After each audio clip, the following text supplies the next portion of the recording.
intersectionality of Black and LGBTQ plus communities. Right before we get started, I just want to hand the mic off to Lee here to talk about the library, and also thank you for allowing us to host this lovely event here. Hello everybody, thank you so much for coming again. My name is Lee Teverell. I'm Adult Services Librarian here at Rochambeau. This is the second year we've partnered with Black Lives Matter for a Black History Month program. And I really want to thank Harrison Tuttle and Zachary Pinto for all the hard work they did to put this panel together. So welcome, and Thank you so much. And again, before I start, I just want to give a quick shout out to the 7th Annual Rhode Island Black Film Festival. It's going to be happening April 4th through April 7th at Johnson & Wales. For more information, go to ribaff.org for more information on that. And without further ado, I would like to introduce you to our panel here. First, we have Angela McCullough, Newport City Council, First Ward.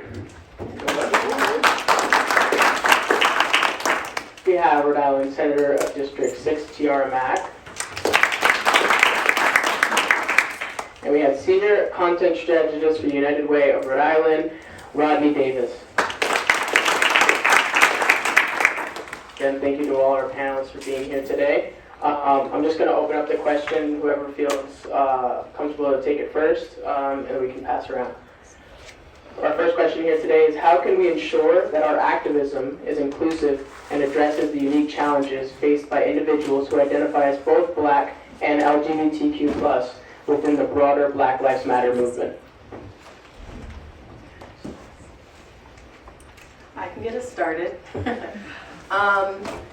One, a lot of the bills that I work on are intersectional bills, just simply by being a formerly low-income Black queer person, whether it's an issue of housing, an issue of economic justice, education. All of those bills are going to inherently have intersectional lens, but with that there also becomes barriers. 2020 showed us that the racial awakening, quote-unquote racial awakening in America, a lot of folks were not ready for, and it's still a struggle to even say things like equity, justice in any piece of legislation that we pass. And then on top of that, as someone who's also faced multiple instances of harassment simply by being a queer person in the ultra-charged environment that specifically trans bodies, but anyone who's a member of the LGBT+ community experiences, it relies on all of our colleagues to be even better advocates for those. When I faced my first round of harassment, I had almost no colleagues reach out and ask how Tiara Mack was doing, like mentally.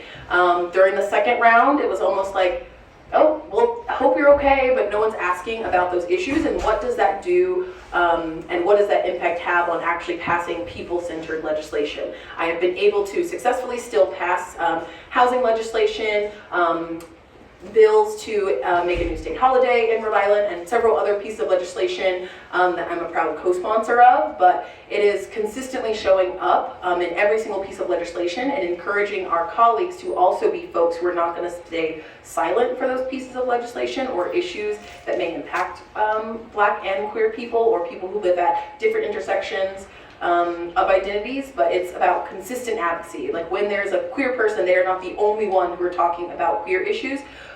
The people who are impacted by legislation that impact low-income people, queer people, also impact people who are middle income, people who are white, people who are straight, and people who have a host of other different identities. When we uplift the most marginalized, everyone stands to benefit in all of our communities. And so having more consistent advocates who are well-versed in those topics and who don't rely on folks who are at those intersections to be the sole spokesperson and only speaking up when there is a nice, cute, sexy headline to say, oh, look, we passed this great bill. I'm so glad that I helped on that, but where were you when that person at the center of that bill was facing harassment? Where were you when that person's identities or experiences were being downplayed by folks in positions of power? And how do we get more of a coalition of people to see that Black issues are issues that every single person in our community will benefit from, and issues that impact the LGBT+ community, whether it is changing your name, whether it is having respect for the composition of your family, all of those things are things that every single person in our communities can benefit from, and we need more advocates and activists and legislators to understand their role in advancing those pieces of legislation.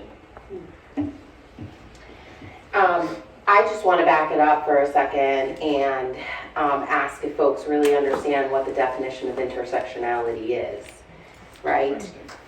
It's a fairly new concept, and yet we're seeing all across America, we are seeing lots of organizations using this term intersectionality. But I think in order to understand the history, you have to know that this term was coined by a black woman, a black professor called Kimberly Crenshaw.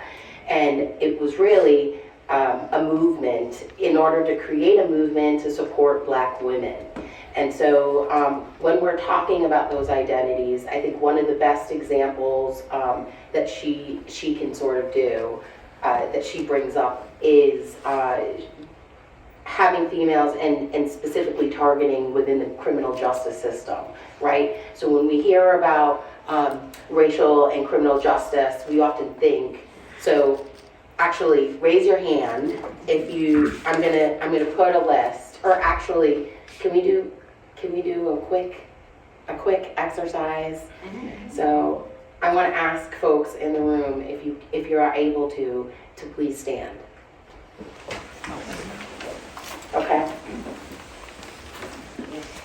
Okay. And so how we're going to play this game, so to speak, is I would like for you, so I'm going to say a list of names, and then I'm also going to be, so when you hear a name that you don't know, I want you to sit down. Okay? All right. So Eric Garner, Mike Brown, Tamir Rice, Freddie Gray. Wow. Okay.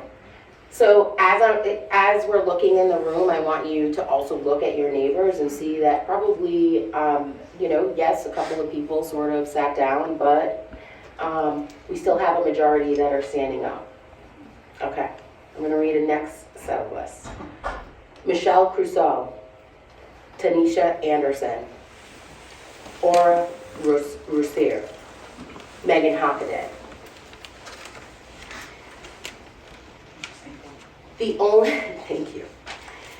The one thing that distinguishes from what you know and what you don't know is gender, okay?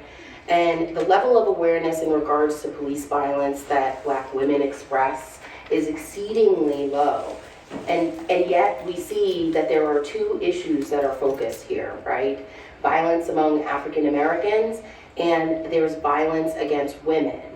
There are two issues that have been talked about a lot, but when we think about the implications of these problems, the names of black women never come to mind, okay? And when we're thinking about problems and the intersectionality, we are trying to talk about the whole, the problem as a whole, and how many people are impacted on this. And to the senator's point, we can be black, queer, and even within this panel, how many of us within the LGBTQ+ are we all really representative of the whole story, right? And so the reality is, actually I'll stop right there. So I just wanted to give you a clarification of what intersectionality means and how that sort of affects us. And the reality of the situation is, if we're not getting all of the perspectives in terms of social justice issues, then we are leaving out people to social isolation, and that's not fair. And teaming up with that, the other word, we're going to play words. Let's play words. Inclusion.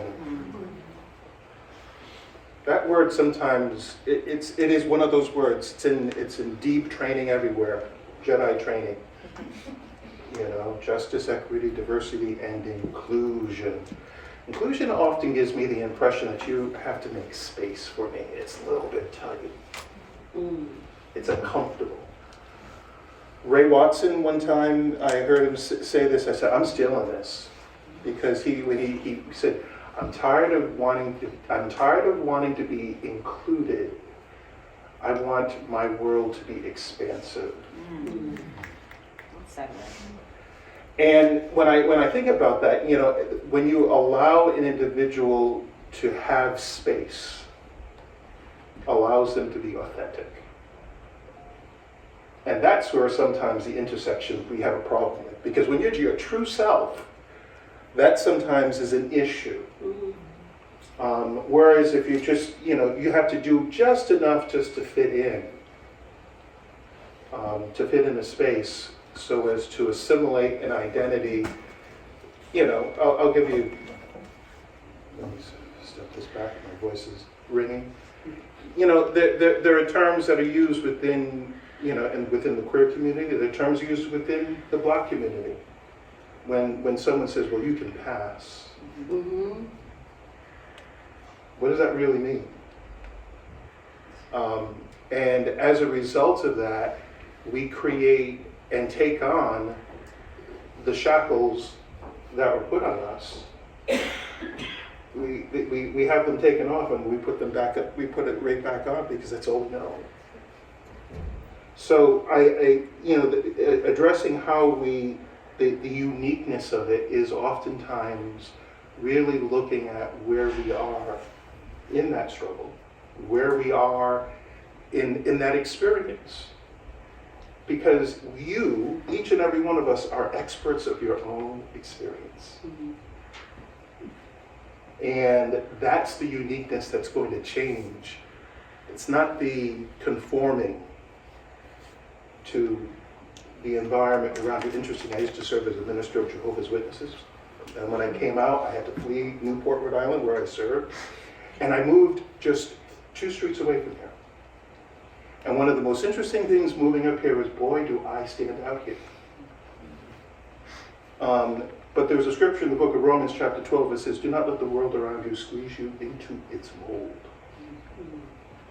And I always kept that in mind. It was like, well, I'm just going to be unique.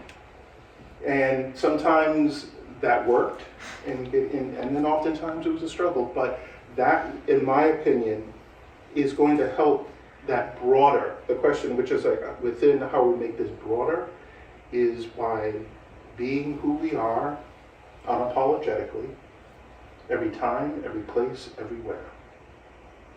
And that's where we begin to, then we get to see the effects because others begin to identify with it. Others begin to see,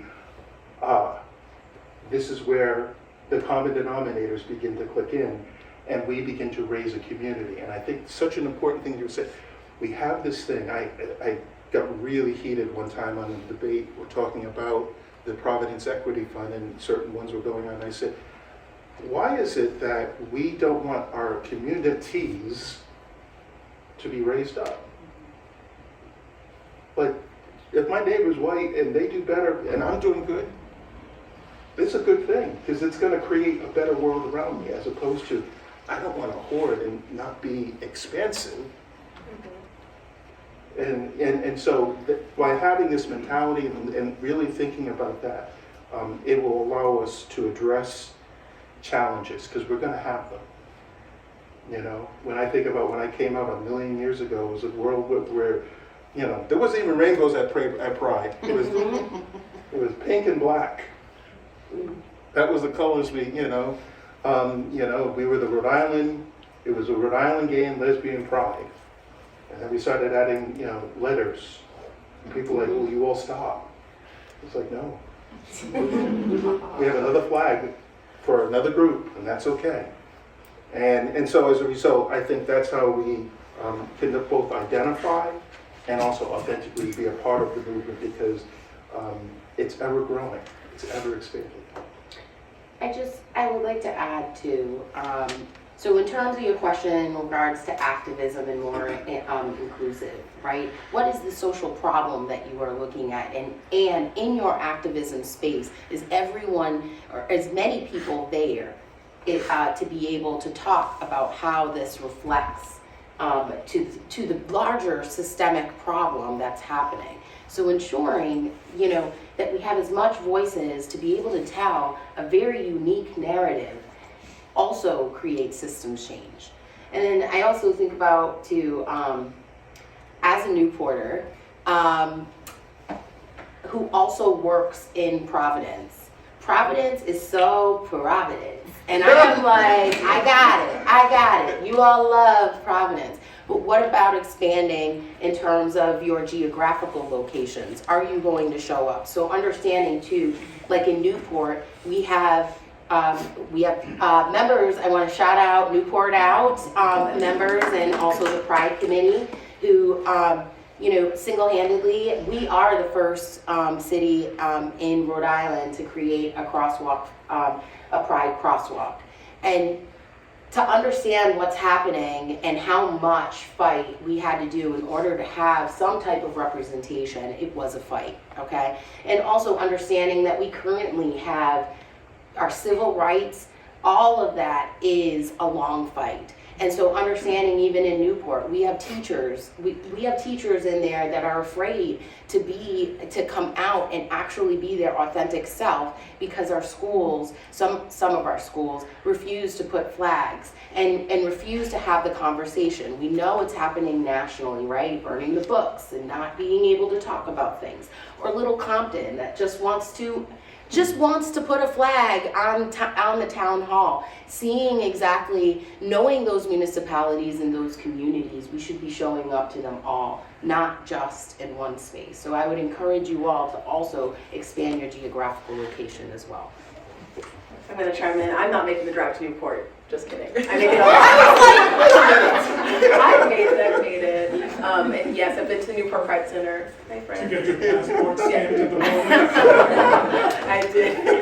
But to illustrate more of like how the connection between these intersectional issues, I'll take an issue that Black Lives Matter has been working on for the past several years, the Law Enforcement Officers Bill of Rights, including more police accountability in our state and removing, one, the gag order that prevents reporting on police misconduct, which removes police-led panels. We are the only New England state, and we are one of 14 states that even have a Law Enforcement Officers Bill of Rights. But the folks who are the victims most of police violence and of violence through the state are Black and queer trans people. And so when we look at the most marginalized in that system, who is the most likely to be a victim of police violence, who is the most likely to have the least amount of resources, the least amount of media coverage when they are a victim of police violence, it is Black trans people.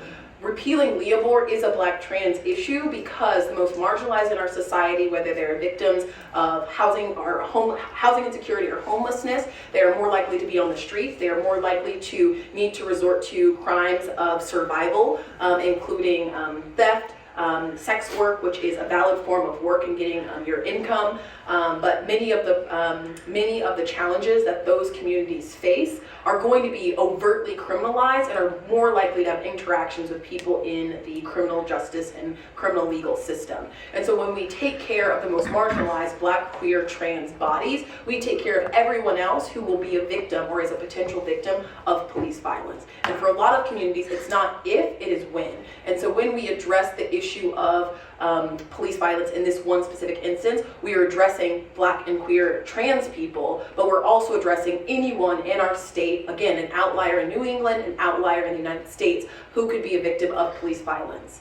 When we look at housing issues, the person who is most likely to experience homelessness is a queer, trans person of color. When we take care of people who are experiencing housing and homelessness in our communities, we are taking care of that one community that is the most marginalized, needs the most resources, but then we build up resources for everyone else. Who's going to benefit from a program about using in a safe consumption site, which has passed in Rhode Island, which will be housed in my district. That is a Black, queer, trans person, someone who's going to benefit from something like the House of Kodak, which is a transition age shelter for queer and trans people. That's going to be a Black trans person who benefits the most from that. And when we put in more money and resources and have more experts who are saying, when we lift up the most marginalized in our community, we lift every single other person up. And that is why intersectionality matters, because when we understand who is left out of the conversation and we understand the supports that someone who exists at the intersection of Blackness, the most marginalized racial demographic in our country, but then when you add on layers, whether they are queer, they are trans,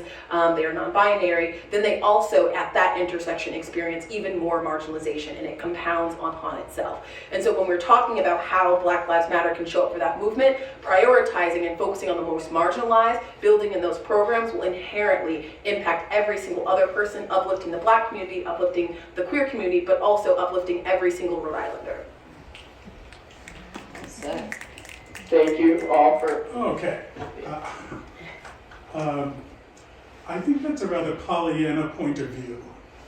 And the reason I say that before you throw me out of the room is that it seems to me in my history that while what you're saying is true in a broad perspective, unfortunately white people don't act that way, because they will narrow in on what you're saying. Okay, we need to get these for trans Black people. Fine.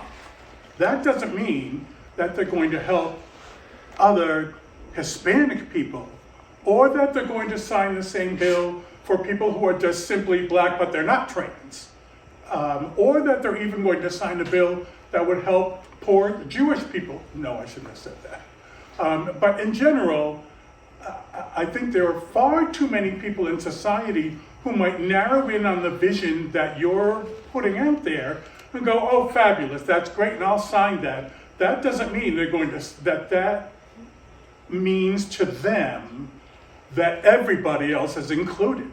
Because what we're really, one of the things we are bumping our heads up in are a bunch of people who are saying, you're taking my job, you're taking my house, you're taking my woman, you're taking my man, I don't like it, and whoever you are, get the fuck out.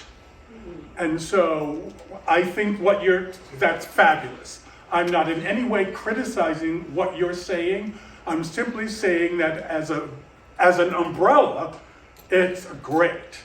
It does not, however, solve the intersectionality of literally everyone who has to fall underneath that.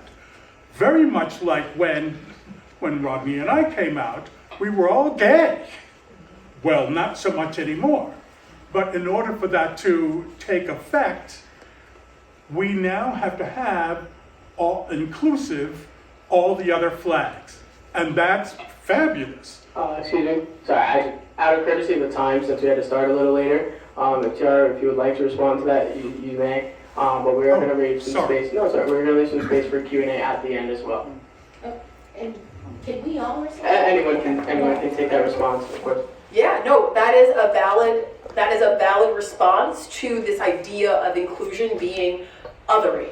A lot of people feel that when we take care of the most marginalized, the people who are going to be the impacted are the people that already have things.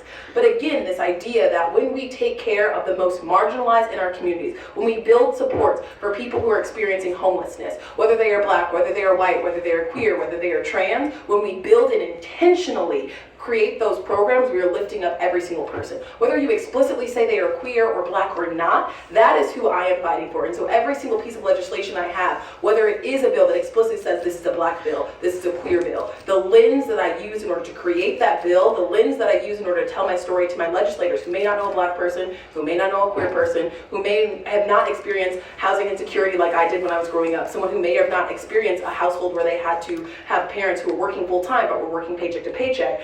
I am advocating for those people, and sometimes the stories that I tell and the people that I point to are not overtly Black or overtly queer, but the lens that I use in order to advocate for those issues are intentional. And I come from a public health background, which is why I have a whole bunch of data and fact. The people that I am targeting in legislation, and that everyone, whether they know it or not, are oftentimes going to be the most marginalized in those communities. But when we tell people stories in these spaces, in these rooms, that is who I'm uplifting, whether or not they have a identity or not.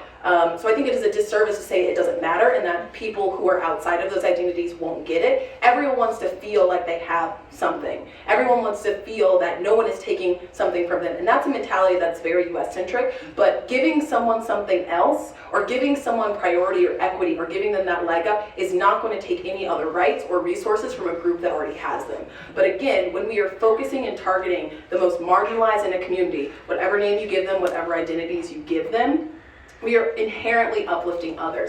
And so I don't want to in conversations, I am sometimes like, okay, well, I'm not going to address like this other thing. But when we're talking about homelessness, the people that we should be lifting up most are the people who are most likely to experience housing insecurity, to get them on their feet, provide resources in order to give them a long-term pathway to housing stability. But I think it's a disservice, and I'll let some other folks speak, but we can talk later, and we'll save some more room for Q&A. But I think it's a disservice in spaces like this not to overtly say that the most marginalized in our community are going to be the Black and trans people in those spaces. And that is, from a public health lens, the data points that I point to when thinking about this. Whether or not it's always an overtly spoken point, but I think any one of my colleagues, when they are working on a piece of legislation, they are going to inherently be targeting the people who need it most. And that's building the social safety net of the people who need it. And that is, again, in conversations like this, saying that giving someone else a resource or creating pathways towards more equitable resources and more justice in our system is not going to take away from anyone else. Right. Right. Human rights are not pie. Just because you get a piece doesn't mean it's taking a piece away from somebody else.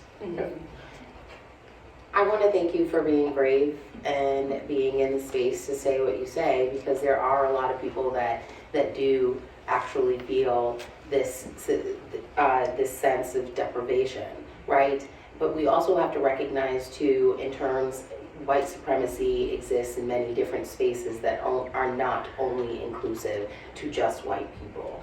There is an inherent I hear the panic in your voice that I'm going to be left behind, and the reality of the situation is this is how systems don't change, because we're not expanding and we're not opening we have this is my piece of cheese, and pitting one marginalized class against the other is systemic oppression, and we need to be.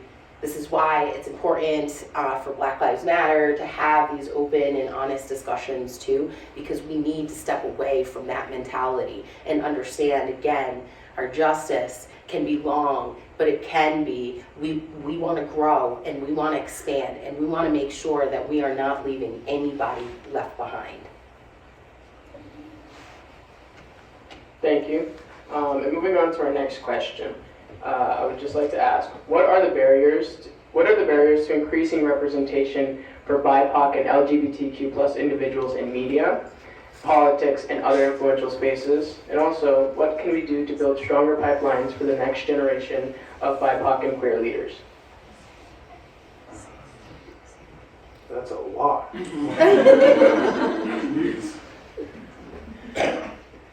When I think about how do we influence these institutions, systems that have been designed and programmed to show what they are. But the one thing that's consistent, they are what they it hasn't broke, so they're going to continue to use it, is to look at our strategy about visibility. Visibility in the media doesn't mean that you have to do something on a statewide scale. When we start to lend our voices in zoning meetings, and when I say that, because sometimes we think about the big things, going up to Smith Hill, there are things that are happening in our backyards that we're not being visible at. There are boards and organizations that are doing things to, in fact, help the community, but we're not part of that voice. So that's the one thing. Oftentimes, it is a struggle to be seen. You have to do things in a way to catch people's attention, but I think also part of it is the strategy of our involvement to create the things, to create your story, your unique story, and to keep telling it. And when people, it's repetition for emphasis. People will eventually, whether they like it or not, will hear you. There's a reason why there's 8 million Jehovah's Witnesses in the world right now. Because they kept knocking on doors. And when people weren't at their doors, they said, well, guess what? We're just going to go stand on the street. And so the successes that we have to think about our involvement in more than just the large way, but also really my term is, we need to invade everything. Invade, be present. Every time they turn around, like, issue, homelessness is a queer issue. Education is a queer issue. All these things need our representation and need our voice. And by doing that slowly, again, we begin to create spaces for ourselves. I don't like to always adapt myself to other things. I like to create my own space where I'm comfortable. I like a home field advantage in that regard. I want to talk about me and what is affecting, because again, as I said, I'm the expert of me.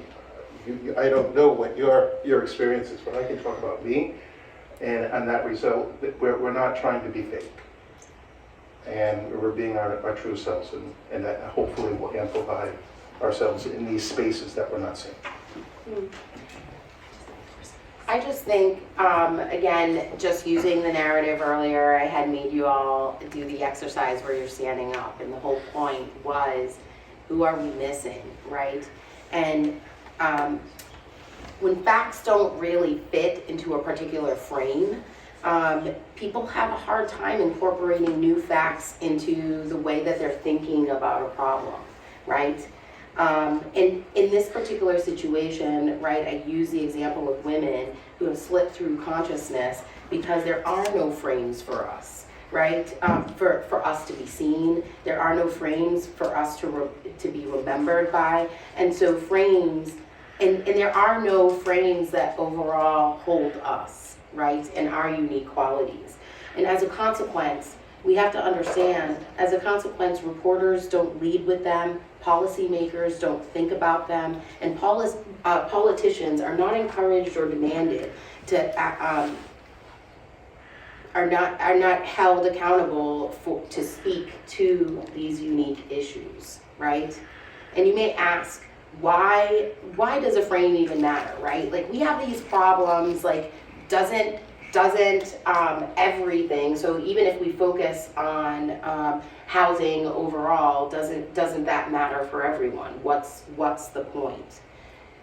And I'll tell you, without frames that allow us to see how social problems impact all members of targeted groups, many will fall through the cracks, right?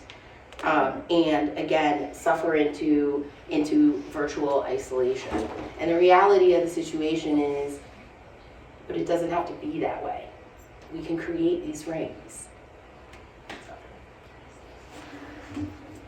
I'm gonna be real, it's not fun. Being the only person in the space is not fun. So the barriers are that there aren't enough people that are doing it, and I can only speak about my role in politics. I wouldn't wish this on my worst enemy. I wouldn't. There is, again, I faced a lot of harassment. I have to over-explain my story. We are also a General Assembly that's represented by lay people, so we all also have day jobs. It is like a lot of hard work, and a lot of people are already trying to make ends meet. They are trying to do the everyday role of just like living and surviving in a system that is not created for them to like thrive. But some other obstacles and barriers is that when you have to be a pioneer, you have to build the ship yourself, and then you have to also bring people with you. Or you have to be the only one in a room advocating for an issue with almost no other supports in that room and space for a really long time. And that is a lot to ask for someone to constantly have to put their identities or their experiences forward. And there are people who will do that, and there are people who have who thrive in those spaces, but there is a lack of support for a lot of people to exist in those spaces and to thrive in those spaces and then to survive in those spaces. So I think those are some of the barriers. So what I would like to see more of, and what I think a lot of people are like waiting before they like step into those arenas, is very clear support. Not only saying that this is an inclusive place, but this is a place where you belong. Your voice is not only like wanted, but it is necessary in order to build the types of communities that are going to be justice-minded, that are going to be equity-minded, and that are going to lift up every single person. And not every environment is going to be like that. For most people, it is going to be a detriment to their mental health, to their survival, to their career, to step into a position where they will not have the necessary supports to understand their blackness, to understand their queerness. They're going to have a host of other barriers in order to even have an access point to changing a system, let alone existing in that system. And so those are, when we talk about barriers, these places were literally not created for us. And so then to carve out spaces is one thing, but then in order to maintain those spaces is a whole nother duty and responsibility that many people who are our white counterparts and our white allies do not have to think about first and foremost. Many people don't have to go into a space and inherently think of their identity. Are they going to see me as black first, or are they going to see me as queer first? If I say that I am queer, is that going to put me at a further step back from where I am? Do I have to think about when I'm entering into the space, how black can I be? Can I have my natural hair? Can I show up with locks? If I show up into a space and I have rainbow nails, is that going to have a different connotation? Or what do I have to do in order to set myself up for success? I'm an elected official, I have a degree from an Ivy League university, and I talk quote unquote proper. And even with all of those identities and things, I still have to think about when I step into a space, am I allowed to be my full, most authentic self and thrive? And those are some of the barriers that prevent a lot of people from accessing those spaces, because no one should have to enter into a space and think about how much of myself can I bring? Will I have the supports if there are not other people who look like me, or will I have to over-explain my identity or the needs of someone in my body, whether you are queer, trans, disabled, existing at the intersection of neurodivergent? All of those things are scary to put yourself out of, or put yourself into a world, but then there's also a lack of supports. Does a workplace handbook include what happens if someone misgenders you? Does your workplace handbook have a protection if you decide to show up with your natural hair one day? These are all considerations that will leave someone to be potentially economically disadvantaged, which is why we're passing the Crown Act, or hopefully we'll be passing the Crown Act this year to prevent people from facing workplace discrimination based on their hair type and texture. This is why it's important to have an explicitly queer and trans policy of what happens when someone is consistently misgendered inside of their workplace, or when someone faces gender and sexuality based harassment because of their gender identity or because of who their spouse or partner is. These are all things that prevent economic mobility for a lot of people, so they tend to have to hide it if they don't know how their counterparts will react. These are things that cause a lot of anxiety, so mental health resources are also not present or are needed at increasingly higher rates. So it is really hard and scary, and we don't yet have the systems or processes for identifying when and how a workplace is safe, or when and how being a pioneer is going to be a transformative and beautiful experience, or it's going to be a burden on your own mental health. And so, as someone who wants more elected queer people in office, and as someone who wants to see more representation, I also have to be very real about the consequences and the reality of being out and open in a world that we are currently living in. I have other elected representatives who are also queer but not black, and they face the similar types of harassment, but based on differences in their identity. And we have so many great leaders who are paving the way. We see so much more representation, but we still have a long way before people can fully see more people living their most full, authentic lives out and open in spaces that respect them, but that will also support them and nurture them.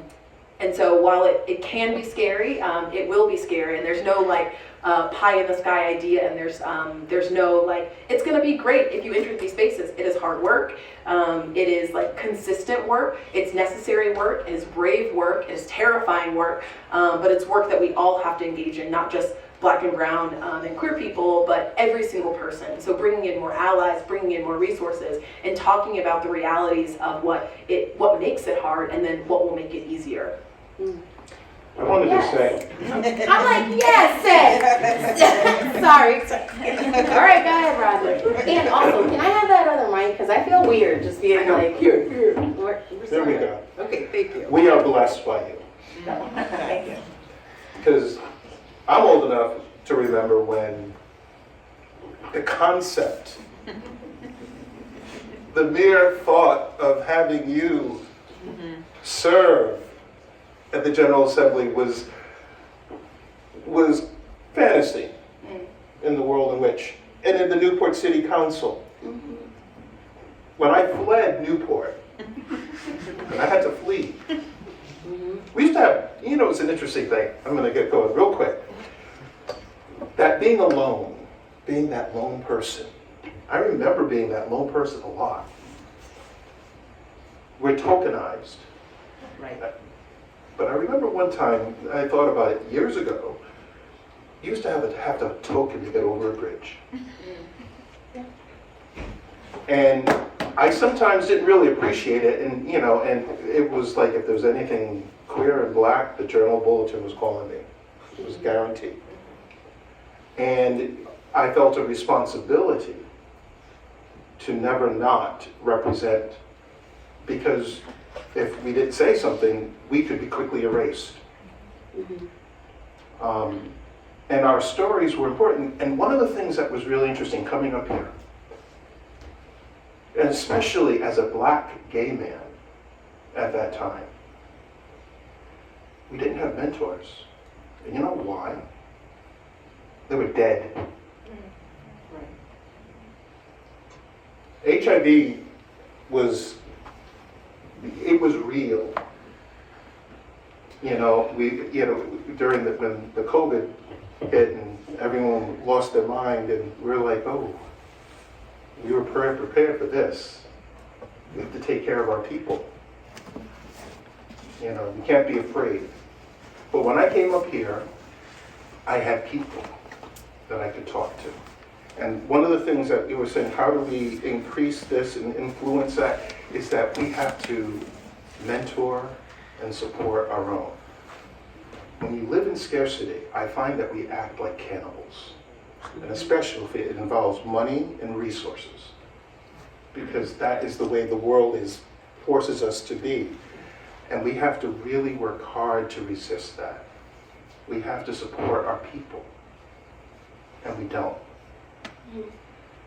And I remember being alone. When I say that, when I left Jehovah's Witnesses, my family stopped speaking to me. Completely. I had no contact with any of my friends. And in fact, I only got contact with my mother is when she was diagnosed with vascular dementia in 2018. And by that point, she was losing her mind. 1 year ago, this weekend, she fell. And weeks later, she died. And I think about, still to this day, being alone. As, and even in the space and time in which and there's nothing worse than feeling that. And if we are going to raise and lift up our community, we need to support.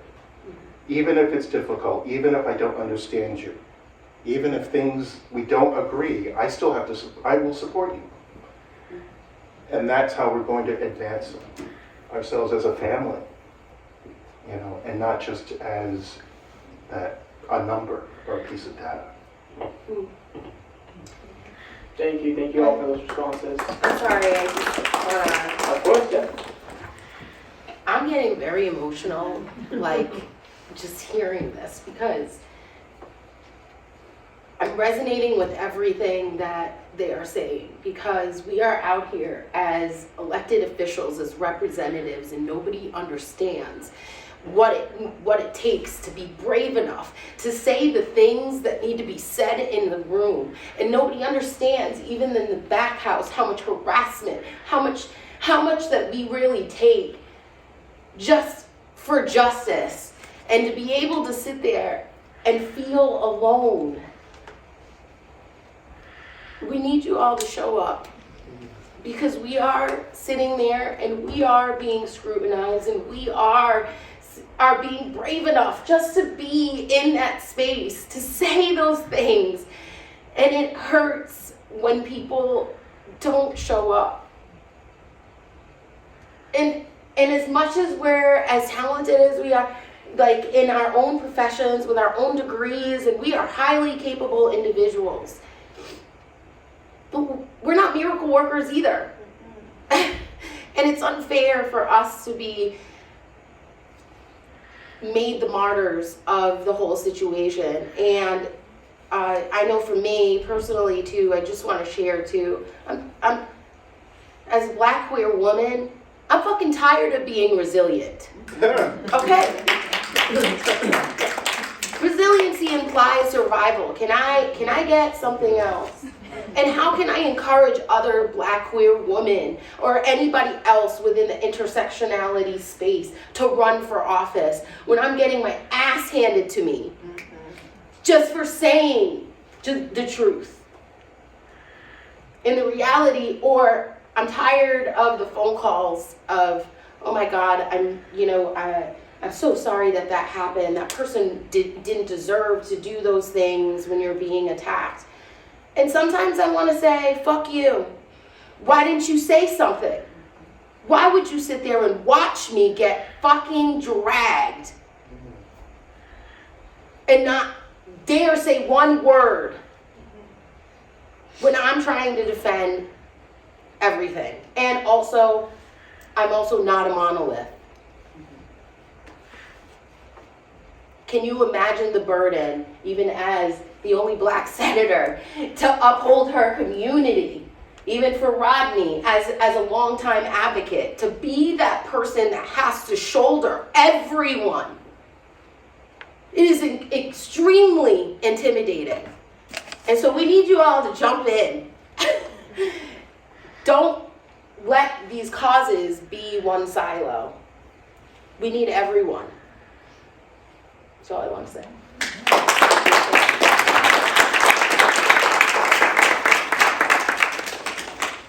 Thank you. And I think that leads beautifully right into our next question. I'm just going to jump ahead one for you guys, but how can we better educate both BIPOC and queer communities about the intersectionality of these identities and foster allyship and understanding between the two? Zach, you're asking one of the hard questions. I think it's conversations like this of like what actually is the emotional burden, the physical burden, and how much we have at stake for these issues. Saying before, every single person is uplifted when we take care of the most marginalized. When the most marginalized in our communities are taken care of, every single other person stands to benefit from it. But when we don't know who are the most likely to experience homelessness, who are the most likely to be victims of the opioid crisis, who are the most likely to be victims of police violence, then we are unable to actually advocate for the changes that will result in advances for every single person. When we talk about justice nebulously, we do a disservice to the people who stand to benefit the most from a system that is predicated on justice for every single person. When we do the disservice of not talking about the hard realities that someone who exists at the intersections, specifically right now here, black and queer, they are more likely to be victims of sexual violence. They are more likely to be victims of or have suffer from mental health. They are more likely to fall behind in school because they don't have teachers or communities that represent them and that they feel connected to. When we don't have the tools in order to even understand the issues, we can't then advocate for those issues. And I joke about this all the time in the General Assembly that not enough people read, that it's a place with a lot of like feelings and of like, okay, well I think this is the case, or there are some people who they have a constituent concern or they hear one story, but it's not grounded in facts and data. And I'm a storyteller, we've told some stories up here today, but we also have to be grounded in the reality that the data, the numbers, and the experts tell us exactly who stands to benefit from the programs that we're talking about, or from the resources and from the justice that we have. And so first step is actually reading and listening to the experts. If reading is a barrier, podcasts also another really great way to bridge that gap. But then also listening to the trusted advisors in those communities. We are only experts on our lived experiences and of the communities that we serve and the people that we come into interaction with every single day. We're not going to be the experts on all things black issues. We're not going to be the experts on all things queer. But I can point to a number of constituents who are experiencing homelessness, who are black, queer, trans, trans people who benefit from increasing the amount of dollars we're spending on homelessness and making sure that we have a state line item dedicated to acquiring shelter space for queer and trans people, or for everyone experiencing homelessness.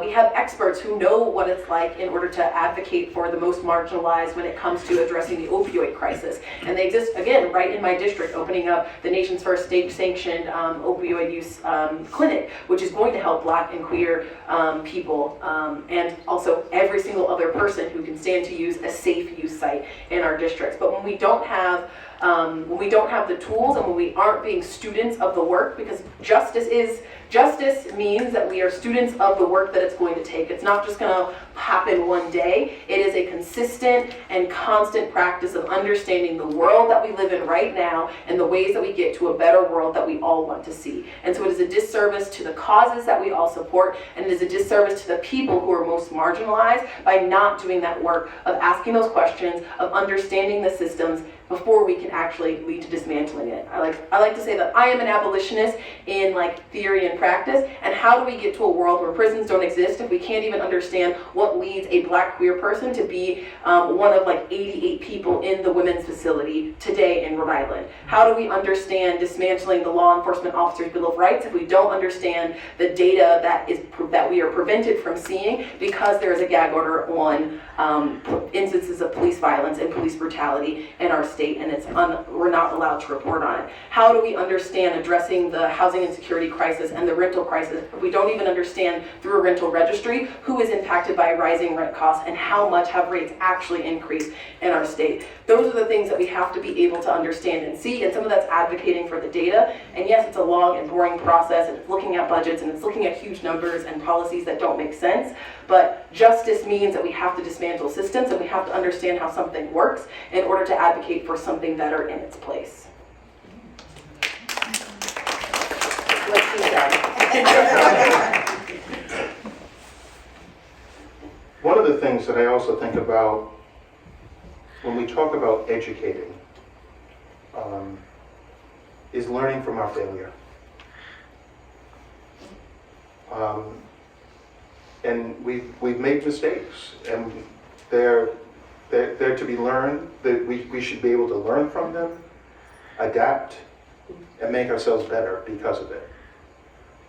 And not look at as when you don't succeed, you should be dismantled and retired and replaced. We should learn from that. When you fall down and you scrape your knee, it's not fun. But you brush it off and you go, okay, maybe I shouldn't be doing that. Let me adapt my behavior and learn from that. And I think we just, when we do that, we allow ourselves to grow and allow ourselves to let people in. Because one of the things, I'm one of those individuals that, even at my office at United Way, I sit at an intersection. Interestingly, I'm at the intersection of the building, near the coffee station, the coffee room, and how to get to the bathroom. It's a great place. And I sit there and I'm like, you're not going to move me, because this is my office. Because at that intersection, at that space, I hear what people are talking about. And it's like, when it's the right time, I'm like, this is where I need to say something. And educate, and you never know, I always say, you never know who's listening in the room. We're up talking about certain things, and we're trying to present information about things that are affecting our community. I said this the other day. I started working at United Way 587 days ago.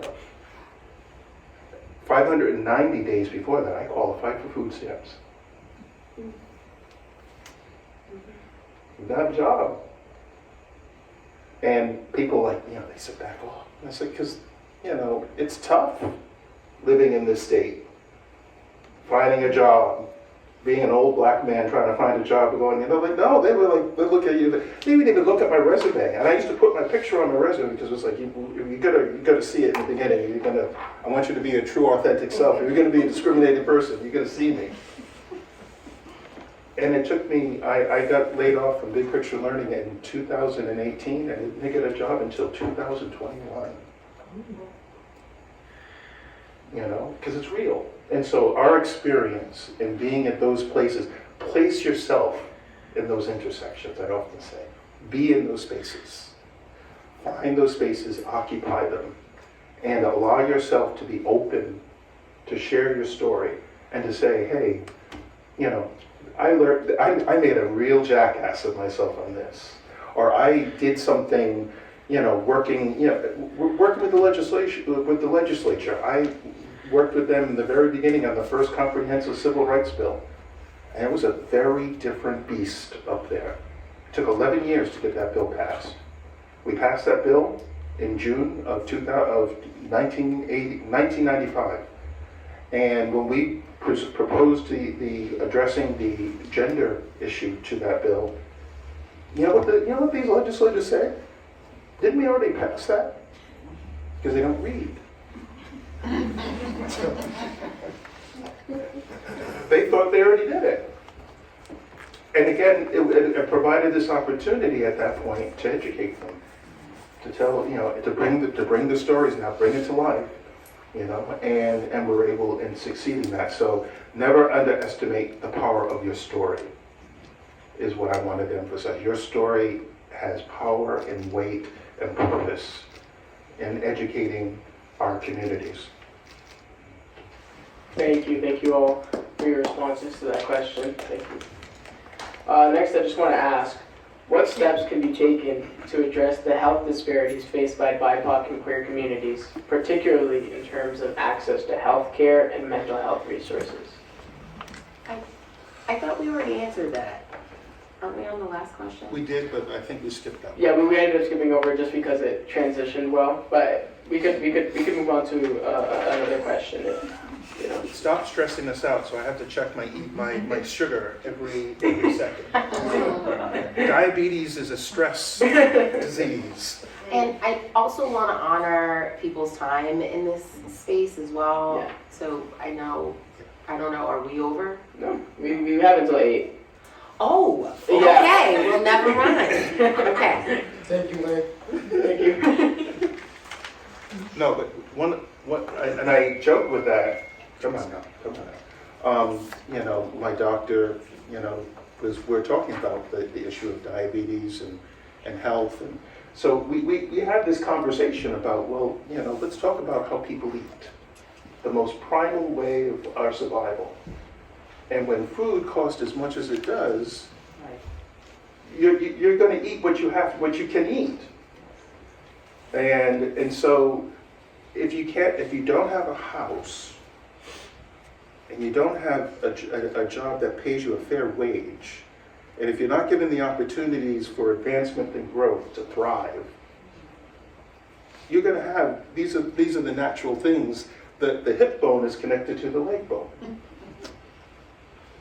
And so if we, again, don't start looking at the holistic, the whole problem that are affecting our communities.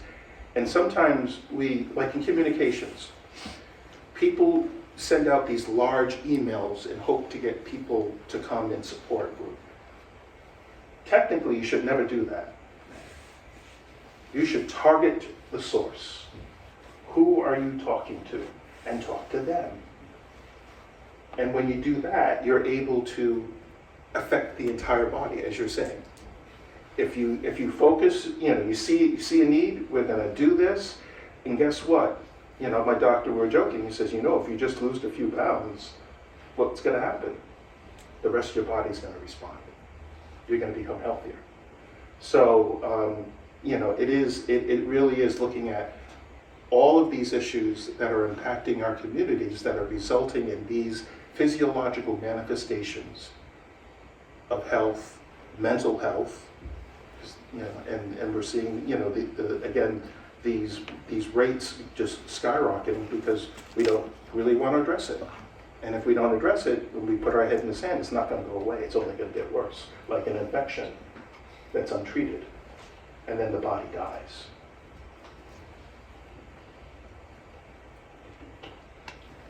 I mean, a lot of things come down to money as well.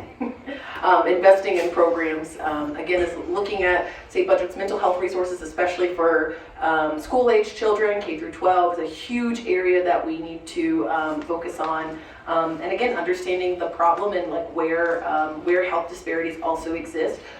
Food security is a huge aspect of health. Mental health is a whole nother one. Addressing our insurance programs, just this year, just in the past couple of years since I've been in the legislature, there have been huge advances to what is even covered under our Medicaid program and through health insurances. The implementation of doulas through the Medicaid process addresses the Black maternal health disparity. Black and queer people and trans people do and can give birth in our state. And by making sure that they have access to perinatal supports, including doulas, is an important way to address that one aspect of maternal health. This year I'll also be introducing a piece of legislation to add certified lactation counselors, which also addresses perinatal health disparities, both for the birthing parent and for the baby, including low birth weights and a host of other things. But a lot of these things cost and require money and a budget that responds to the needs of Rhode Islanders. This current budget is going to be a little bit less than the last budget because we're running out of the ARPA funds or the federal dollars that we got from COVID, and we have to find new ways in order to increase Rhode Island's revenue stream in order to pay for things. And a lot of folks are like, well, we can't raise taxes on the wealthiest Rhode Islanders because then they will leave. But Massachusetts just introduced a wealth tax that did exist, and they were able to fund billions. Don't get me lying on the numbers, I don't have them right now in front of me, but I think it was upwards of a couple of $1 million, if not $1 billion, just from introducing a millionaire's tax. Rhode Island, when we cut taxes on the wealthiest Rhode Islanders over 13 years ago, we've lost upwards of $1.5 billion in the decade plus since we decreased taxes. If we just reverted back to the tax structure that we had before we cut taxes on the wealthiest Rhode Islanders, we'd be able to fund programs like free lunch programs for every single K through 12 student. We'd be able to fund things like a doula program so that every single person who is low income can be able to afford a peri-birth worker. We'd be able to fund programs like paid maternal leave for longer than 12 weeks, which is proposed this year. But we'd be able to actually have birthing parents and children stay in an environment. So a lot of it comes down to money and investments, and we need to continue to tell the story, show the data, because if we don't have people that are advocating for things like a wealth tax in our state, we won't be able to fund many of the programs that we need. I'm not going to profess to know all of the health disparities that exist, but I will say I would encourage you, if you don't know, to join organizations like Black Lives Matter PAC RI, who are currently trying to fight systems change, and to be able to join other organizations. There are coalitions that you can get skilled up on that are 9 times out of 10, there's probably, as Senator Mack was saying, there's a bill for that. And the reality of the situation is to educate ourselves, to also figure out who's talking about this and how can I take more action steps to be more supportive. Because chances are you probably, there's not just one coalition partner, there's probably several. Thank you, and Tiara, your point transitions and complements nicely our last question of the night here, which will be, what initiatives can be implemented to address the economic disparities of BIPOC and queer communities, including issues such as employment discrimination and wage gaps?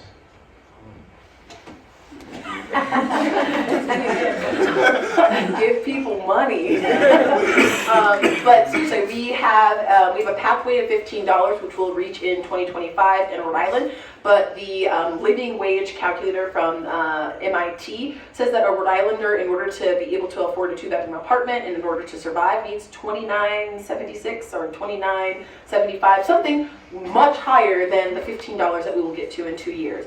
And so while we have passed legislation, and that was my first session in 2021, we were able to pass an increase in the minimum wage, we also left off a lot of workers who are oftentimes Black and brown low-income people, including our tip minimum wage, which is still at $3.98. So a tipped worker in our state was left off of, tipped workers in our state were left off of the minimum wage increases. I've introduced the bill since 2021 as well to increase the tip minimum wage and bring it in line with the standard minimum wage of currently $14, but next year $15. Our prison population also, no surprise to anyone hopefully in this room, that the people most likely to be incarcerated are Black and brown people in our country, and in our state it is no different. But the maximum amount that a person who is currently incarcerated at the Adult Correctional Institute, ACI in Rhode Island, is $3 maximum a day. And there was a big report that came out, an expose that came out maybe a couple weeks ago about most of the prison labor being used in the private sector. So places like Walmart, Whole Foods, and a couple of other, there's a whole dozen list of things, rely on low-paid prison labor in order to make their products. And so we're exploiting a whole class of people, and we also left them off of economic advances. Another thing is being responsive to like what it means to actually build economic resiliency. Black and brown people in our state, and I can only talk about the numbers in Providence, are also less likely to be renters. 60% are less likely to be homeowners. In Providence, 60% of the population are renters, and statewide it's 30% of people are renters. We have also built no authentic pathway for people to purchase their first home. We used ARPA dollars last year, about $20 million, to have a home down payment assistance program to have low-income people purchase their first home. But as Rhode Island is the state with the highest rental increase in the entire nation at 7.3%, that is on average, so many people, including myself, saw a 20 to 25% increase in their rent just in the last year. They're more likely to spend more of their income on housing, which means they have less of their income, which only increases about 1 to 3% year over year, on housing costs, which means they have less money for food, for health care, for transportation, for education, and for a host of other things that you need in order to survive. So when we build a system where people are only, or the majority of people are only allowed to become renters, they don't have salaries that match up with the cost of living in their communities, we are building an engine that just promotes more and more poverty. So giving people money, providing more opportunities for people to make those dollars go further, and stabilizing cost of things that people need, including transportation, including housing, and healthcare costs, are some of the ways that we address the economic disparity.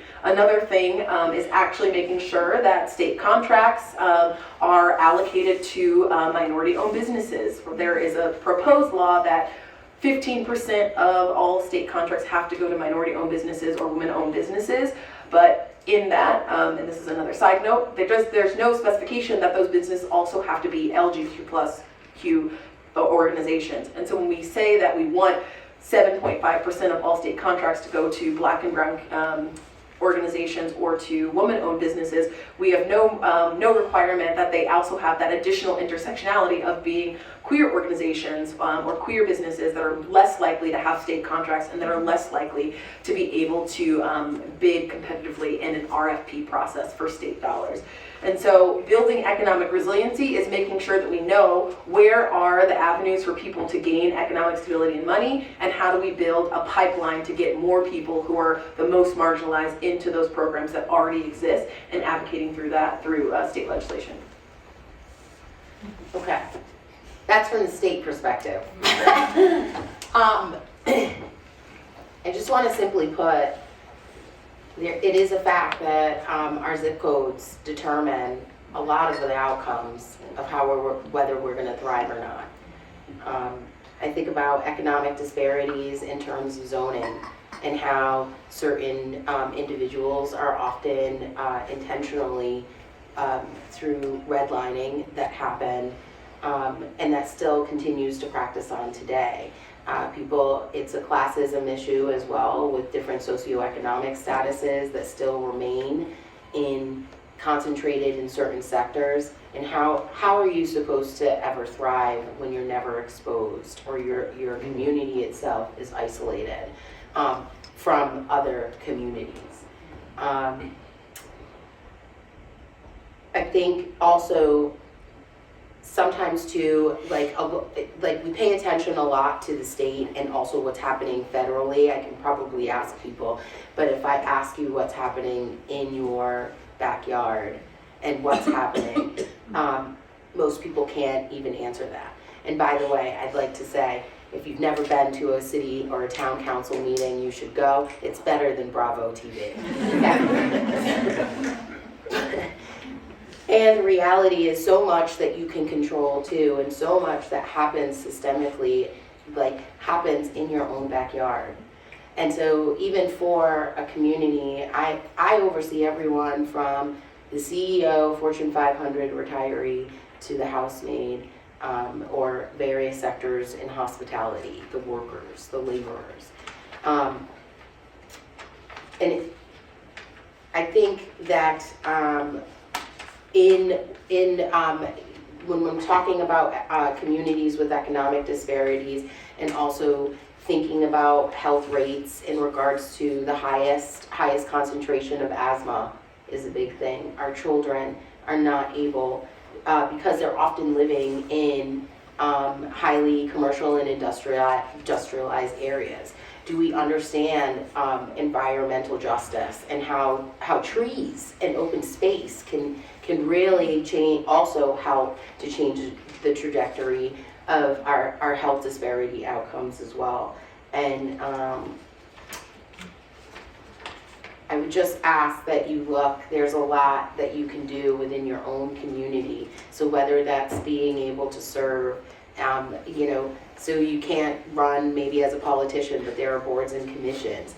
Rhode Island is made up of 51% of women, and yet we do not see them at all in those, enough of them in the decision-making tables, right? And a lot of the policy affects who you are. Zoning tells you what you can do with the land, who can live there, and who can live there. There's a lot of implications, and again, there are different systems of government that you can introduce yourself to for the betterment that will also have the greatest impact in terms of your own community. In terms of employment discrimination and wage gaps, I mean, I think we can always take a chapter in regards to women and the movements in terms of feminism as well, right? It's only been, I want to say, 50 years, maybe a little bit more, that women were able to even own property. And understanding too, like, in terms of the wage gap right now, oftentimes too, we're also seeing incredible professional women within their own industry, and because they decide to have children, it also affects their ability to be able to maximize the way that they can capitalize on more income. Because when we're looking at children, it is still very much a genderized role, that there are often assumptions that women are supposed to be the caretakers. And the reality of the situation is, too, you have to make that decision, and we're living in a current system that actually penalizes you for being a caregiver.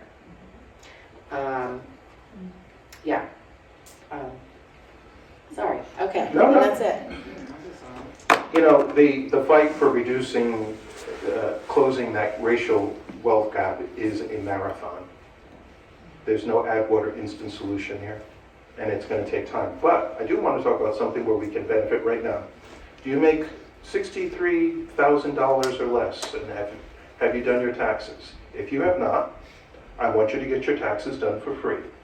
You're going to call United Way's 211. Get your taxes done for free.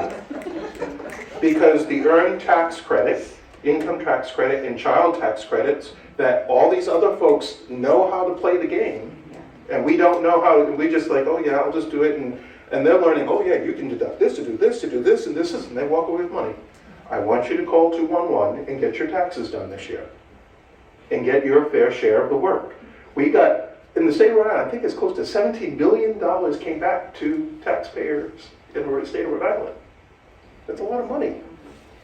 And so it's not going to solve everything, but we want to be able to utilize the tools that we have right now. And you know, instead of going and getting, you know, spending, you can spend a lot of money if you want, but there are trained professionals that volunteer their time in places around the state to get your taxes done for free. Thank you so much, and I just want to say thank you to our amazing panelists for this amazing discussion that we've had tonight, and I would like to round of applause for them.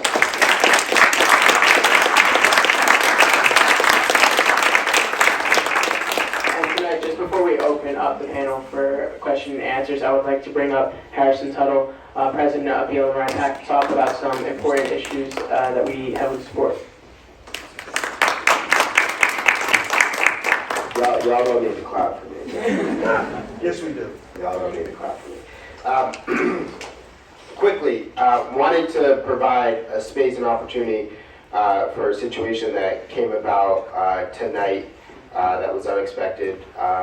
There are a couple of organizers here that took the time to come out here to speak on a very important issue.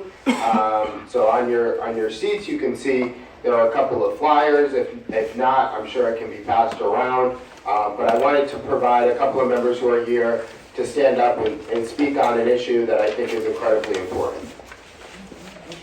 And feel free to come up here. You can just kind of stand up, whatever works for you.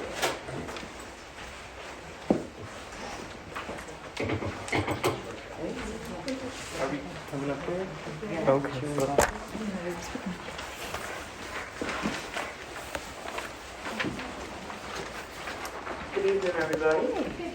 Hi. My name is Gigi. I'm a center coordinator at Pride. Yeah, we're just here to share some info on what we're working on in our process to build a union at Youth Pride. We've been working really hard to serve our youth. I'm incredibly proud to do the work that I do every day. And yeah, I do everything yeah, I just think the work that we do, kind of like Senator Mack was saying, to care for our communities is important work. And I think what I was hoping to achieve when I started taking the steps to join in my coworkers in unionizing was to help us continue to establish that care and to have the kind of labor security that will help me to bring my full self into the workplace every day so that our youth can feel that they can bring their full selves into their work, into the space at Youth Pride. But I think also our rights as workers are also an issue of intersectionality. Many of us have been affected through the process of, since we filed our petition in early January, we faced some hard retaliation. And I believe that's documented on your flyers. But yeah, I think we're all trying to advocate for ourselves as workers, as queer people, as Black people, as people who are disabled. And yeah, I think that it would mean a lot to us to have your communal support and to continue thinking about how in our work to support our youth, you might be able to be engaged, whether that's through volunteering with us or just sending notes of support for the work that we're trying to do in unionizing as a staff. Does anybody else have anything to add? I'm not the only person who can speak either. So we were hoping that our executive director, Rush Frazier, could be here, especially as the conversation was echoing on class conscience, and especially within our marginalized identities and how that intersects. Definitely in the flyer, we see that there's a call to action for all community members to participate in.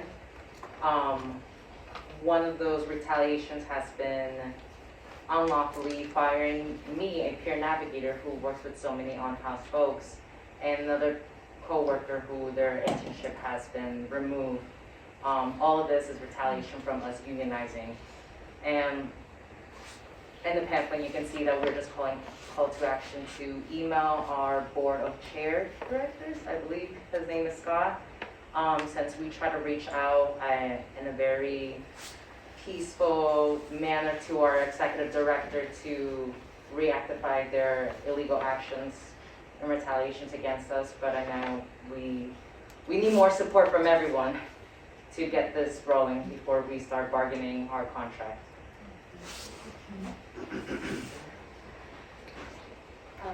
I think it's important to say that we are essentially being ignored by our upper management, which is why we're here today, and why we're asking you to email Scott Garwi, our chair of board of directors, because we have, like my coworker Nubia has said, we have had many attempts of speaking with our upper management in good faith, but every single time we've been hit with retaliation and honestly a good amount of disrespect.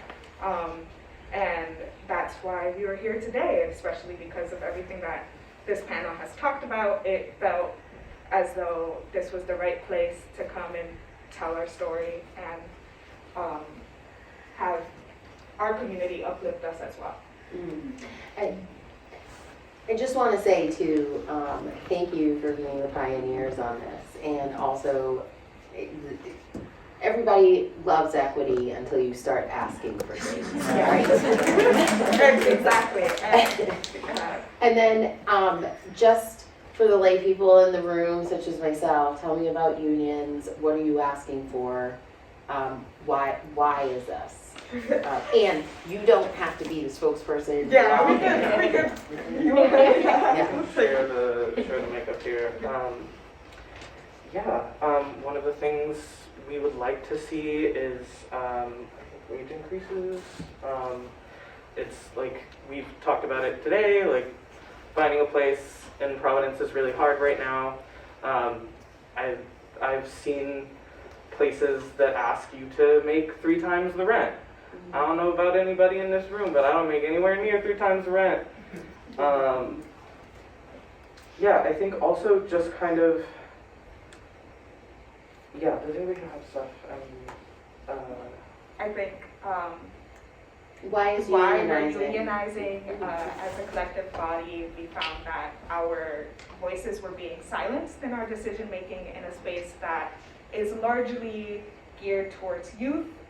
We found that that was being incredibly lost in the work we are doing, and we found we have sat down and talked to each other and found that our solidarity was the most powerful thing we had, and so we decided to start organizing. And I think the goal of this, all of this, is just to have, well, there's a lot, but also to make sure that youth pride stays youth pride, if that makes sense.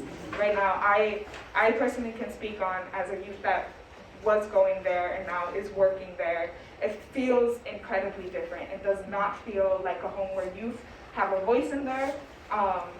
And so for me, it was very heartbreaking to see that because we are the frontline staff workers are being ignored, the needs of the youth are being ignored. And our solidarity and our power to organize was really one of the only tools that we had to stand up against our upper management. Yeah, and I think to add to that, and to add to like why I felt it was necessary to unionize, I think, right, Youth Pride's motto under our logo is "Don't grow up invisible," and I think it's been a little painful for me to go to work every day, like trying to make the space feel safe for the youth who come in so that they feel seen when I struggle to feel seen by my leadership. And yeah, I think that's one of the things that has really influenced my decision making. And I think the union also has supports and experience with advocacy knows the right words to say in terms of like helping me understand where directing my energy can go and be effective in advocating for our youth. They're really incredible kids, and I love that I get to spend Tuesdays, Wednesdays, and Thursdays with them. Because I see the way that they care for each other every day too. And I think for me, unionizing was a step in caring for myself and my coworkers and people who will eventually work at YPI in the future.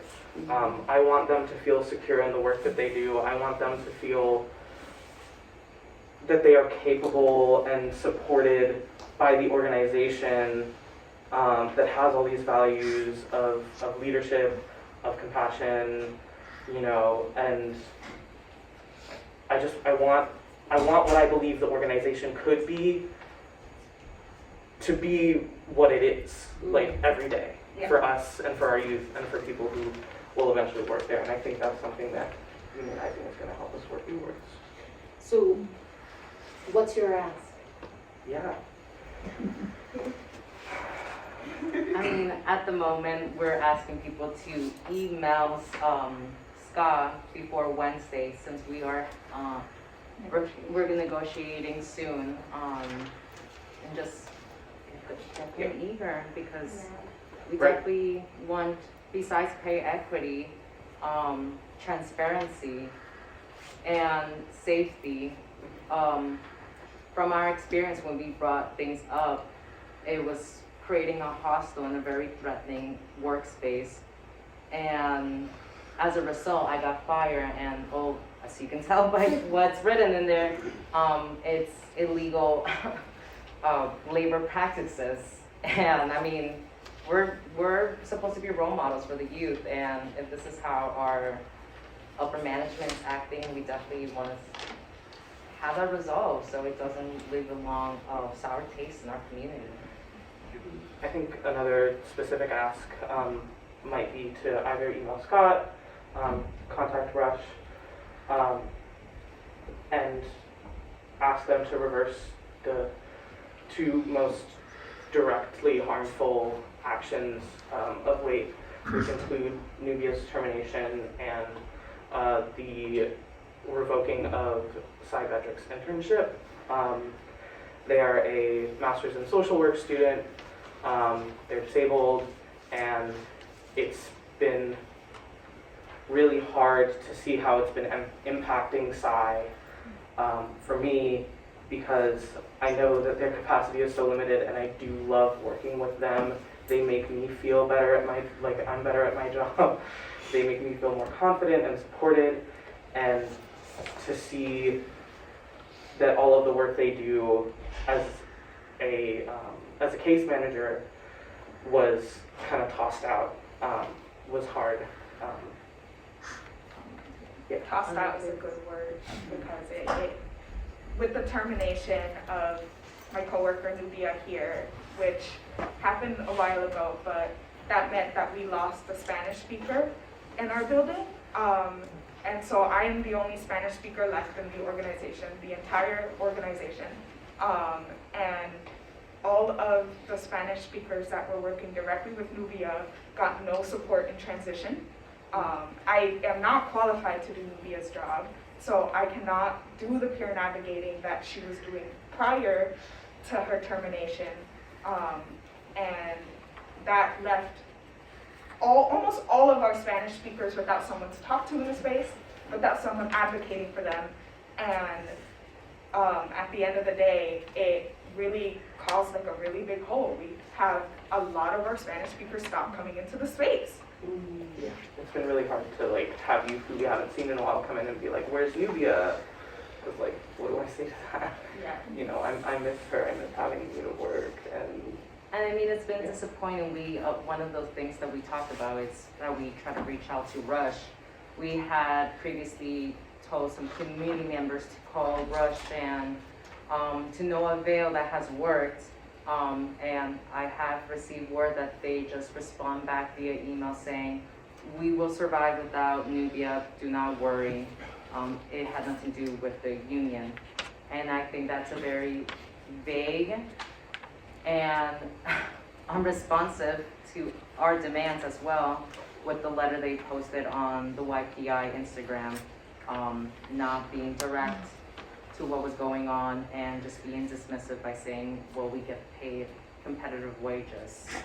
Not as competitive since we cannot get unemployment since getting fired, since we presented our union cards. We're with SEIU 1199, who has been helping us guide through this process. And I mean, do you want to say anything? There's not much to add to what you all said, just to echo that, you know, as a union that is on Broadway and saw the group of workers come in and demand dignity in the workplace, no matter how small, it's an obligation of organized labor to support communities and to advocate for the funding of the services that workers provide to communities across the state. And we are beyond excited to work with these workers at YPI. And we're gonna hold the employer accountable, because you can't break the law and think that you can come to the bargaining table and sit across the table as equals. That's a hard thing to do. You have to make the wrongs right. Then we can sit down and figure out how to actually involve people in the decision-making process of the agency with dignity. Thank you. Thank you very much.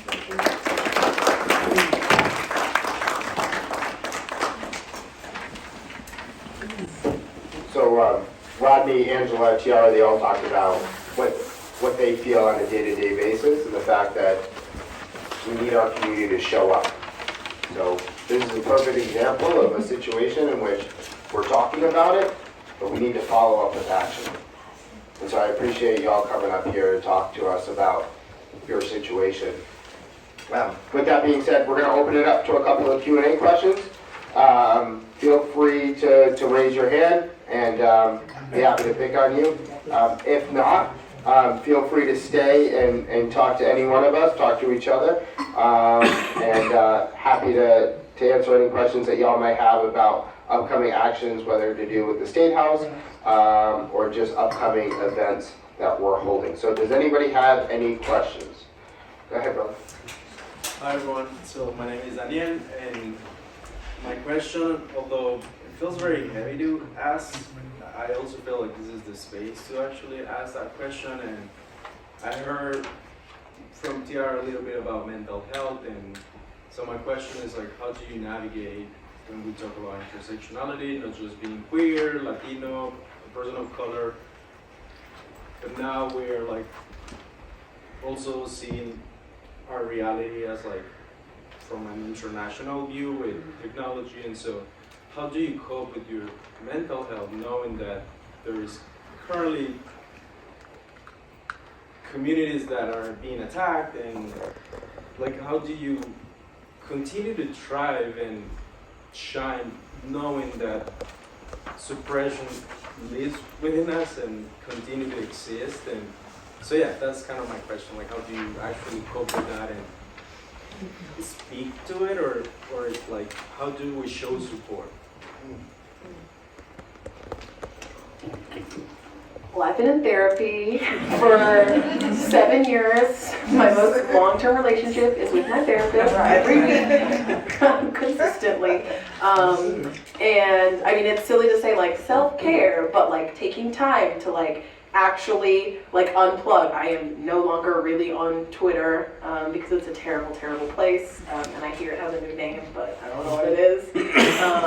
And limiting social media. But the reality is like, we cannot ignore the realities of the world, but we also have to find ways to cope with the realities of the world. Like, I as one person will never be able to solve all of the world's problems, though I ingest them every single day, whether it is like all of the atrocities that are happening, including like multiple genocides that are happening at the same time, which is a queer issue, which is a Black issue, whether it is Congo, Sudan, or the Palestinians in Gaza, whether we are talking about watching states like Florida or Missouri or Tennessee ban overt queerness and transness in spaces, or ban the use of, or ban the talking of actual history in these places. Like, we absorb that and we feel that and we see it, and we also have to have hope that these systems will change.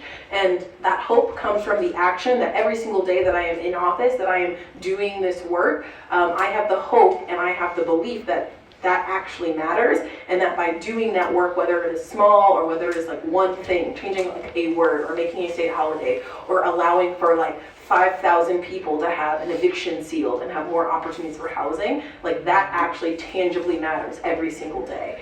And so like having that hope is what keeps me doing this work, but also having the hope that every action I take also means something to someone somewhere.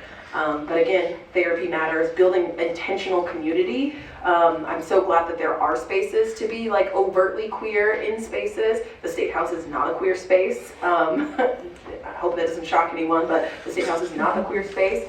But building intentional community, having friends in Newport that I can go to, and spaces outside of Providence where I can just kind of escape to, and having people who will understand when days are hard, what that means, and people who will understand when someone attacks my identity, or when someone is preventing me from having a community meeting in a space simply because I'm a Black queer person, and having to move all of my meetings to virtual, that someone will understand what that means.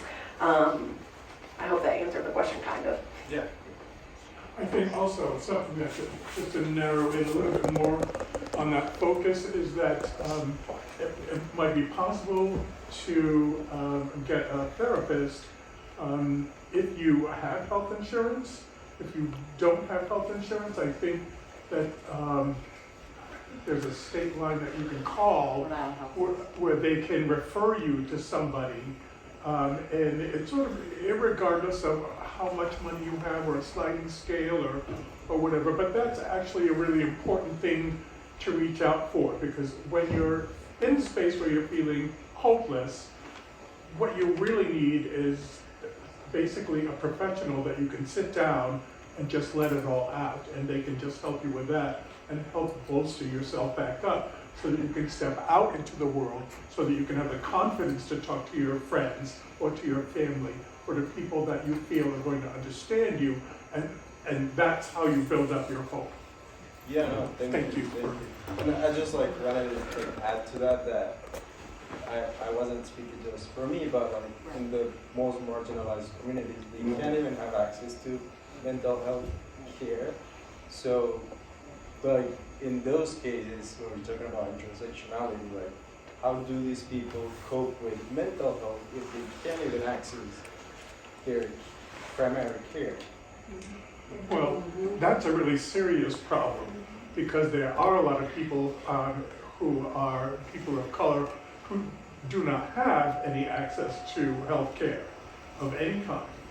And then there's also the fear, which pervades a lot of people of color, where you just don't talk about those things, where you just suppress them, and they're not things that you can openly discuss in your family, because Black people don't talk about that, or Latino people don't discuss that, or, you know, you're gay, I don't want to talk to you.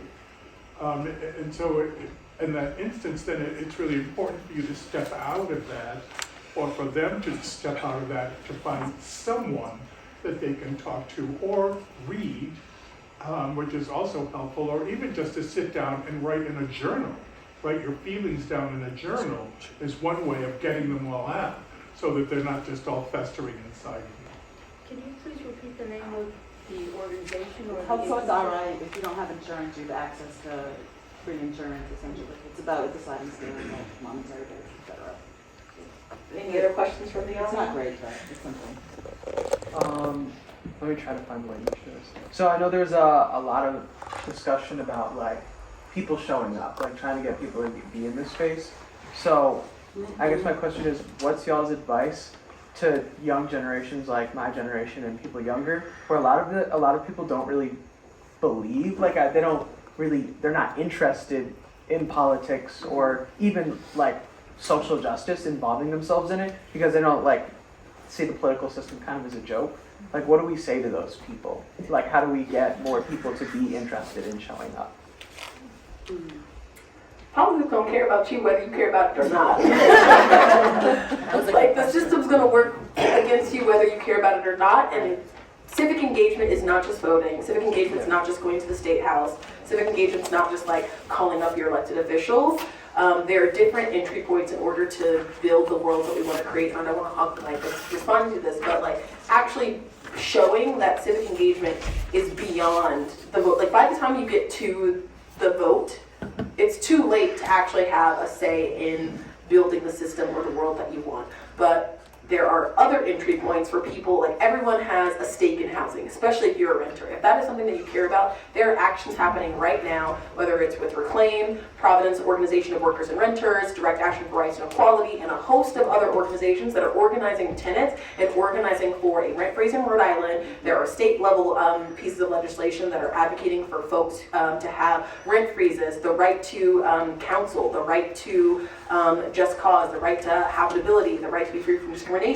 There are so many things that are political that people don't necessarily see as politicized. And I think, and I'm a politician now, I'm no longer cool, I'm no longer a layperson, but you're cool. Showing people, thank you, showing people that whether or not you want your life to be politicized, it is inherently going to be part of the politicization of your existence. Housing, food, education, how you get to and from work, RIPTA, which we should all be funding RIPTA, which is a whole other thing. All these cuts that are happening Oh, right now. but those are tangible things that every single young person, every single person who feels divested from the system and doesn't see a way in, should now be trying to find their way. And I never saw myself as a politician. I got angry and then I got elected. And there was a couple other steps between being angry and being elected, but I never saw myself at 25 running for office, but it was because I was represented by an anti-choice, anti-LGBT plus person who sponsored conversion therapy bills, who didn't know what it was like to be a renter, who was in pre-Roe versus Wade abolition, didn't believe that a person's right to choose or bodily autonomy was something that everyone should care about. I got angry about those things. I learned more about it, started going to the state house, and I was like, wait, actually, you don't have to be smart, you don't have to have a college degree, you do not have to read, you do not have to like listen to facts and data in order to be an elected official. You just have to run and care about these things and knock on doors. But not everyone who cares about these things has to be an elected official. Organizing, activism, going to those rallies, being on those newsletters is exactly how you become civically engaged, because the world around us is going to be unjust until we have more people with a justice mindset actually putting their stamp on what we want to see. I would also say, you know, one of the fascinating things about the younger generation is how they're getting their media. Nobody's watching News Channel 10 anymore. They're all getting their stuff on TikTok. And I wonder, just like being able to elevate certain stories to inspire more in-person, in-depth conversation might be the way to go. And then I also think about, you know, who are the generation's inspirational leaders and the community people that are there, that these, everybody looks up to somebody. Everybody has somebody within their community to be able to also like look into, and why couldn't we tap into that? Because I also think too, when we're talking about engagement too, oftentimes we see a lot of nonprofit organizations that are going in and trying to hire these community organizers that may not actually live in the community and understand the unique issues that are prevalent to that. And so I also think about that. But I will say, in terms of, you know, elections and voting, I do think it's important, because people need to understand that there is a cycle, like that cycle of mentality of, well, I can't get ahead because nothing's going to work because I don't have anybody who's representing my interests, is also something that's very cyclical. And in order to break that cycle too, you need to be able to also like understand your space and understand the importance of being able to vote, and that I am a great equalizer, and that my vote counts just as much as the president's. So. One of the things that I always think about on a daily basis, I have on my wall at work, at home, where I used to work, they didn't take it down because they couldn't get it off, is a quote from Maya Angelou. And she wrote in a book, A Letter to My Daughter, words I quote all the time. And I have to think about it and reflect on it and act on it. And she wrote, "You may not control all the events that happen to you, but you can decide not to be reduced by them. Try to be a rainbow in someone's cloud. Do not complain. Make every effort to change the things you do not like. If you cannot make a change, change the way you have been thinking. You probably will find a new solution. Never whine. Whining lets a brute know that there is a victim in the neighborhood.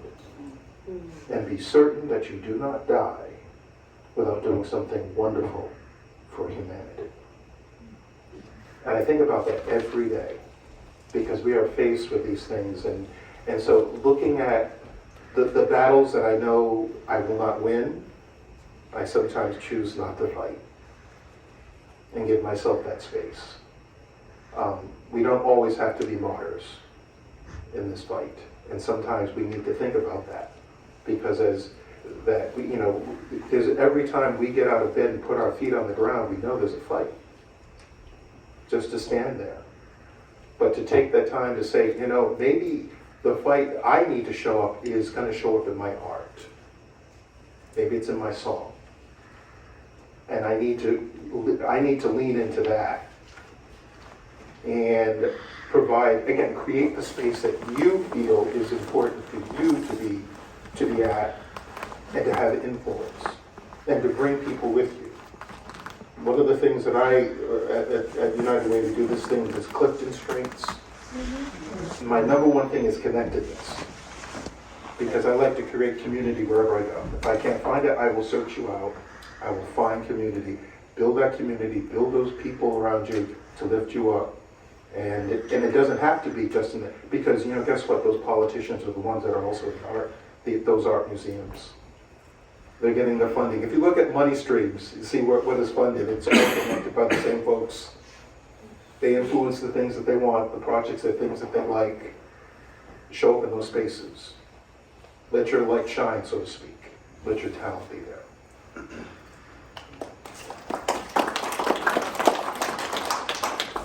I mean, that's a perfect way to end. Just quickly want to acknowledge the organizational leaders here. Paige from Riley Kids Count, as well as Zach Mesra from Working Families Party here in Romance. And thank you to everybody who has attended today. Excuse me. Go ahead. I would like to give a shout out to Newport Out, who is also here, for our community, for Newport County. Shout out to Newport Out. And our pride. Shout out, y'all. And the crosswalk. Thank you, everybody here, for attending. Thank you so much for coming out. And really look forward to seeing y'all in other spaces in which we all collectively support each other. So thank you so much. Thank you.